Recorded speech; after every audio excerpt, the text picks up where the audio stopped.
গড়িয়ে ফেলে দেওয়া যাক। ঠিক তাই, বেটা শাল কাঠের মালিক মজা বুঝবে তাহলে। ঠিক তাই, চলো। না না না, এটাকে সরাতে দেব না। যা ভাই, সরে যা। না বললাম তো কিছুতেই না। দেখ মার খাবি। এই বালক, না বললাম তো কিছুতেই না। দেখি তোমরা কি করো। তাহলে মজা দেখাচ্ছি। এই শোন তোরা। কি বলবি? বল বল বল, তাড়াতাড়ি বল। বাদ ভেঙে দাও, বাদ ভেঙে দাও, মারো ঠেলা হেইয়ো, সবাস জোয়ান হেইয়ো, গুড়ি খেলো হেইয়ো। ছেড়েছে।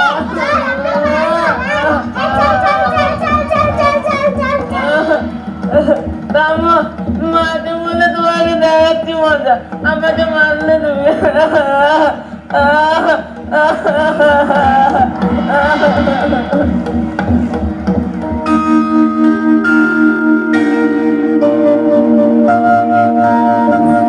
এই যে ফটিক, গালে হাত দিয়ে কি দুষ্টু বলিয়া কার আবার সর্বনাশ করবে। চুপ করবি না মার খাবি? যা বলছি। কেন যাবো? মাখনকে মেরে বুঝি তোমার সব মেটেনি? না মেটেনি, তোকে মেরে সে সব মেটাবো। মেরেই দেখো না, কাকিমাকে বলে তোমার দুষ্টুমি করা সব মিটিয়ে দিব।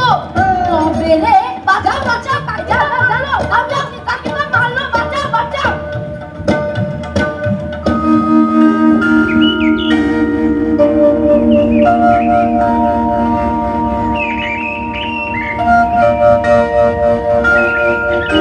এই যে বলো, এই বলো, বলতে পারো চক্রবর্তীদের বাড়ি কোথাও? ওই কথা হ্যাঁ, জানে না, জানে না, জান।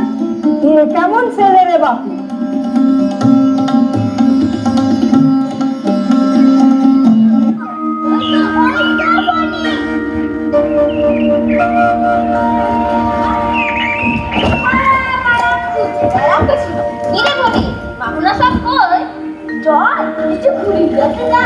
তারপর নদীতে সাঁতার কেটে নাচতে তবে আমার ঘুড়িটা মাজন করতে হবে। এই কাজ করে আছে। চল চল চল চল, ও নবাব বাড়ির বড়ইগুলো পেকেছে, আজই সাবার করতে হবে। আম বাগানে কাকের পাশে নদীতে ডিম পেড়েছে, আজই তার বাচ্চা আছে। চল চল দেখতে চল। আর খান সাহেবের বাগানে পেয়ারাগুলো কি ডাসা ডাসা হয়েছে, আজকালের মধ্যেই ব্যবস্থা করতে হবে। তোর কথা শুনে আমার মুখে জল এসে যাচ্ছে। কিরে বলি, আমরা এত কথা বলছি, তুই চুপ করে আছিস কেন? কিছু বল। ওটা তাড়াতাড়ি ওঠ। তোরা যা, আজ আমার মনটা ভালো নেই। ঠিক আছে, যাচ্ছি, তবে আবার আসছি, তোকে ছাড়বো না। তুই না থাকলে আমাদের কোনো খেলারই মজা থাকে না। ঠিক আছে, চলো সব, আজকে ফটিকের মনের অবস্থা ভালো নেই। চলো সব। হ্যাঁ হ্যাঁ, চল চল চলো।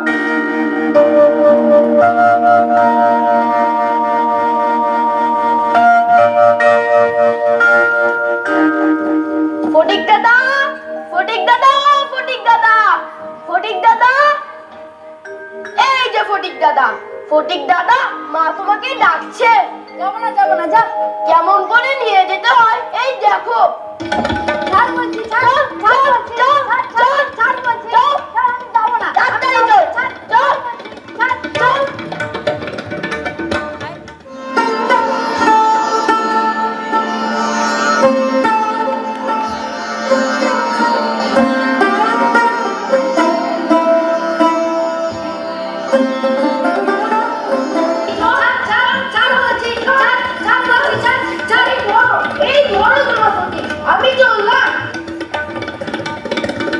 আবার তুই আবার তুই না বলে দিচ্ছিস? মারবি তো? আউ আউ, সত্যি বলছি। ওকে জিজ্ঞেস করে দেখো। ফের মিথ্যা কথা। সত্যি বলছি মারিনি। ওকে জিজ্ঞেস করে দেখো। কি রে মাখন, ফটিক থেকে মারিনি? মেরেছে তো খুব মেরেছে, পুরী থেকে ফেলেছে। মিথ্যা কথা বলছিস? মিথ্যা কথা না, না, দেখাচ্ছি মজা। সত্যি বলছি। মারিনি, সত্যি বলছি। মারিনি না? সত্যি বলছি, দেখাচ্ছি মজা। না, না, না, মারিনি তো।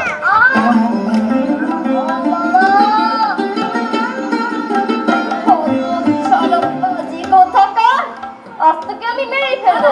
দাঁড়া, মারিস নি না, মারিস নি, দাঁড়া। ও মা, এই যে দাদা, তুমি কবে এলে? সেই তো পশ্চিমে কাজ করতে গেলাম, তারপর থেকে তোমাদের সঙ্গে আর দেখা সাক্ষাৎ নেই। তা তোমাদের দেখতে খুব ইচ্ছে হলো, তাই চলে এলাম। বেশ করেছো।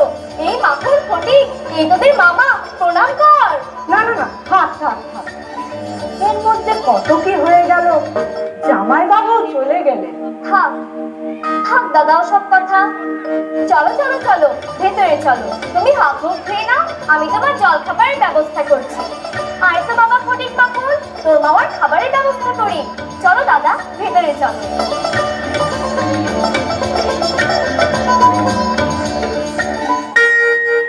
দাদা, এই কয়দিন কেমন করে কেটে গেল একটু টের পেলাম না। ঠিক তাই। তা ফটিক মাখনের পড়াশোনার খবর কি? ওরা এখন কোন ক্লাসে পড়ছে? মাখনকে নিয়ে আমার কোনো চিন্তা নেই দাদা। মাখন বড় সুশান্ত, সুশীতল ও বিদ্যানুরাগী, কিন্তু ফটিকের জন্য বড় চিন্তা হয়। ওকে নিয়ে আর পারি না। সারাদিন বন্ধুদের নিয়ে আড্ডা, মাঠে ঘুরে বেড়ানো, দুষ্টুমি করা। যেমন আমার ধন, তেমনই উচ্ছৃঙ্খল, পড়াশোনাতেও অমনোযোগী। ওকে নিয়ে আমার যত দুশ্চিন্তা। ফটিক আমার হাড় মাস জ্বালাতন করে ছাড়ছে। তাহলে ফটিককে আমি কলকাতা নিয়ে যাই, ওখানে স্কুলে ভর্তি করে পড়াশোনার ব্যবস্থা করি। অবশ্য তুমি যদি সম্মতি দাও। সে তো খুব খুশির কথা দাদা। কেমন রে ফটিক, মামার সাথে কলকাতা যাবি? কলকাতা যাবো, অবশ্যই যাবো। দাদা, ফটিকের জন্য সর্বদাই আমার আশঙ্কা। কোনদিন সে মাখনকে জলে ফেলে দেয় কি একটা দুর্ঘটনা ঘটায়। ওকে নিয়ে আমার যত চিন্তা। মামা কবে যাবো কলকাতায়? কখন যাবো? এই তো কাল ভোরে। তাহলে আজ রাতে আমার ঘুমই হবে না।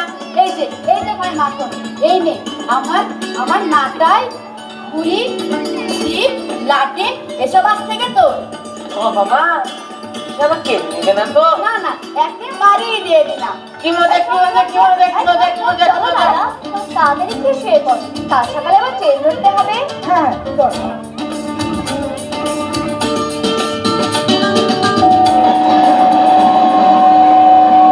এই দেখো কাকে নিয়ে এসেছি।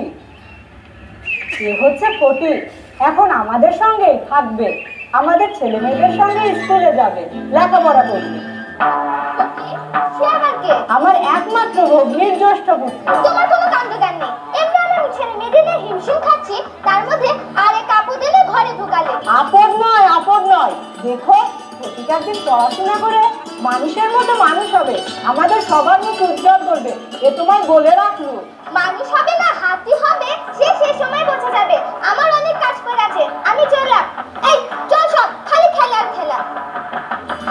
চল বাবা, ভেতরে চল।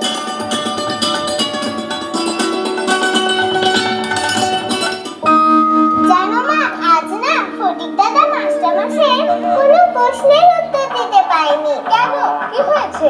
ফটিক দাদা তো একেবারেই পড়াশোনা পারে না। সে যেমন নির্ভুল, তেমনই পড়াশোনা অমনোযোগী। মাস্টারমশাই ফটিক দাদাকে পড়া না পারার জন্য আজকে মারটাই না মারলো। তাও ফটিক দাদা কিছুই বললো না, কেবল ভারক্লান্ত গর্ধবের মতো নীরবে সব মার সহ্য করলো। পড়াশোনা না পারলে তোমার খেতেই হবে। কি হচ্ছে তোমাদের? কিরে ফটিক, পড়াশোনা কেমন হচ্ছে? এখানে ভালো লাগছে তো? মার কাছে কবে যাব? স্কুল ছুটি হোক। কার্তিক মাসের পুজোর ছুটি, সেটা এখনো ঢের দেরি।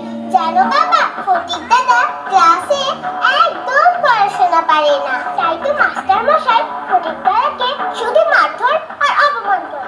জানো, সেই দিন মাস্টার মশাই আমাকে জিজ্ঞেস করলো, এই ফটিক তোর কে হয় রে? তা তুমি কি বললে? বললাম কেউ না। এটা কিন্তু ঠিক নয়।